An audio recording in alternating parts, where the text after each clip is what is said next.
કેમ છો બધા મિત્રો? મજામાં ને? મારી ચેનલ રસોઈનો કર્યાવર એમાં આજે આપણે બનાવીશું કારેલાનું શાક. એના માટે આપણે કારેલા લીધા છે. હવે આપણે તેને ચાકુની મદદથી તેની છાલને ઉતારી લઈશું. તમે જોઈ શકો છો હું અહીં એક કારેલું લઉં, તેનો આ રીતે ડીટીયાનો ભાગ કાપી લેવાનો છે ને આપણે આ રીતે છરીની મદદથી તેની બધી છાલ ઉતારી લેવાની છે. તેના કરકરિયા હોય એમાંથી તે બધા જ કાઢી લેવાના છે.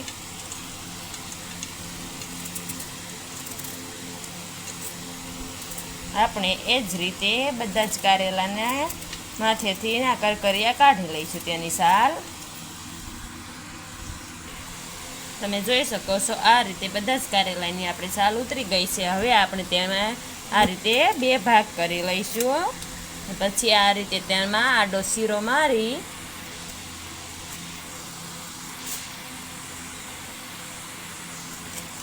આપણે તેમાંથી બધા જ બી કાઢી લઈશું હાથની મદદથી. આ રીતે આપણે આ જ રીતે બધા જ કારેલાના બી કાઢી લેવાના છે. તમે જોઈ શકો છો અંદરથી બધા જ બી નીકળી ગયા. એક પણ બી ન રહેવું જોઈએ. એ રીતે બહુ મોટા કારેલા હોય તો જ તેના આ રીતે બે ભાગ કરવા વચ્ચેથી. અને જો આ રીતે મીડિયમ સાઈઝના હોય તો તમારે તે આખા જ રહેવા દેવા. તમે જોઈ શકો છો આપણા બધા જ કારેલાના મેં અંદરથી બી કાઢી લીધા છે આ રીતે. હવે આપણે તેમાં મીઠું ભભરાવી દઈશું અંદર અને આપણે તેને બાફવા માટે મૂકી દઈશું કુકરમાં. આપણે કારેલામાં આ રીતે તેમાં કારેલાની અંદર મીઠું ભરી દઈશું. બે હાથ વડે ભરવાનું, પણ હું અહીં વિડીયો ઉતારી રહી છું એટલા માટે એક જ હાથે નાખી રહી છું. આ રીતે તેમાં અંદર થોડું થોડું મીઠું ભરી દઈશું બધા જ કારેલામાં. આપણા બધા જ કારેલાની અંદર મીઠું ભરાઈ ગયું છે. હવે આપણે તેને બાફવા માટે મૂકી દઈશું. મેં અહીં કુકરમાં પહેલેથી જ ગરમ પાણી મૂકી દીધું છે. તે ગરમ થઈ ગયું છે. હવે આપણે તેમાં કારેલાને નાખી દઈશું.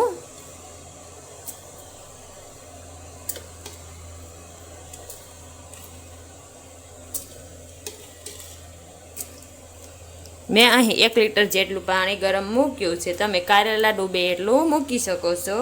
કારેલા ડૂબે તેનાથી થોડું વધારે નાખવું. હવે હું કુકરમાં 2 ચમચી જેટલું મીઠું નાખી રહી છું કારેલા બાફવામાં.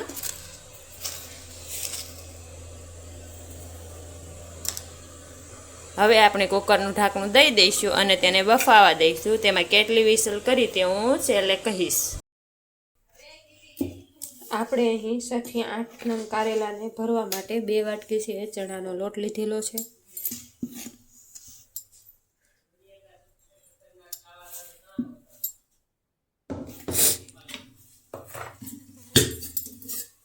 ત્યારબાદ આપણે એમાં થોડું તેલ એડ કરીશું.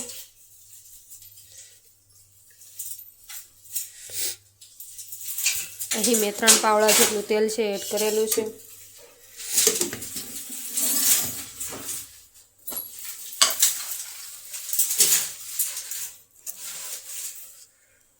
નમક મેં 1.5 ચમચી લીધેલું છે.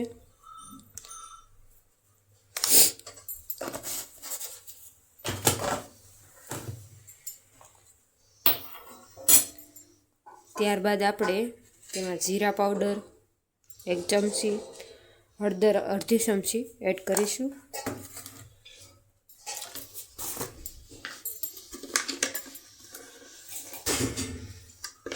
અને મરચું તમે જેટલું તીખું ખાઈ શકતા હોય એટલું તમે એડ કરી શકો છો.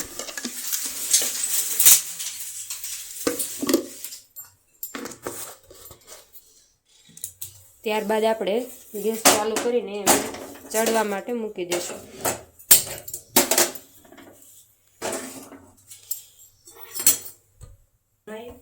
અહીં તમે જોઈ શકો છો આપણો લોટ છે સરસ મજાનો શેકાઈ ગયો છે. તો હવે આપણે તેમને કારેલામાં ભરી લેશું. અહીં આપણો માવો છે એ સરીને તૈયાર થઈ ગયો છે. તો હવે આપણે તેને કારેલામાં ભરી દઈશું. આવી રીતે તમે જોઈ શકો છો.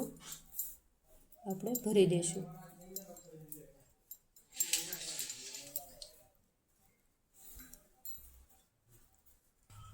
કારેલાનો મસાલો આપણે આવી રીતે ભરીને તૈયાર કરી લીધો છે. હવે આપણે કારેલાનું શાક બનાવવા માટે તેમની કઢી તૈયાર કરીશું. કારેલાની કઢી બનાવવા માટે મેં અહીંયા એક બાઉલમાં થોડો લોટ લીધેલો છે ચણાનો.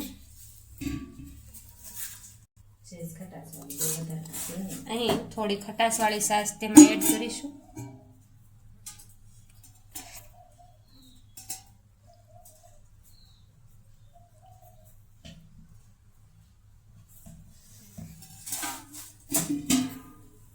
ત્યારબાદ આપણે તેમાં હળદર, ધાણા જીરું અડધી ચમચી અને નમક સ્વાદ અનુસાર.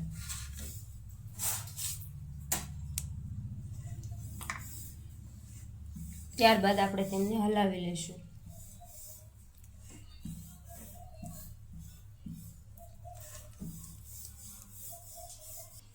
આ મિક્સ થઈ જાય ત્યારબાદ આપણે એમાં થોડું મરચું એડ કરી દઈશું.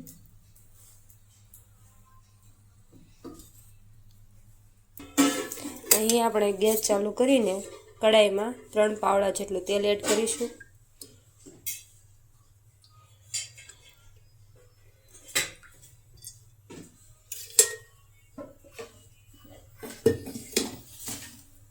અહીં તેલ ગરમ થઈ ગયું છે. આપણે તેમાં 1 ચમચી રાઈ,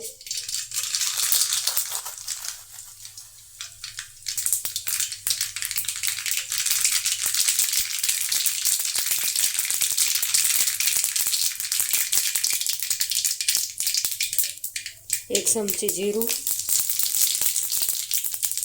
અને અડધી ચમચી વઘાણી. ત્યારબાદ આપણે તેમાં મીઠા લીમડાના પાન એડ કરીશું. ત્યારબાદ આપણે એનું જે બેટર કઢી બનાવેલી હતી તે આપણે આમાં વઘાર કરી લઈશું.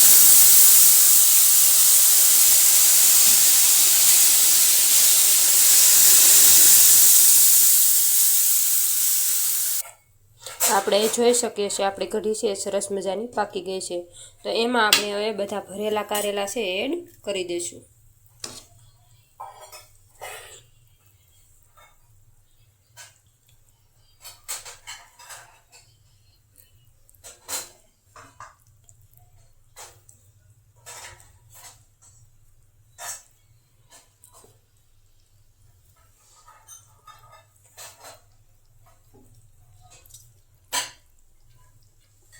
હવે થોડી વાર માટે આ રસો ઘટ્ટ થાય ત્યાં સુધી આપણે તેને પાકવા દઈશું.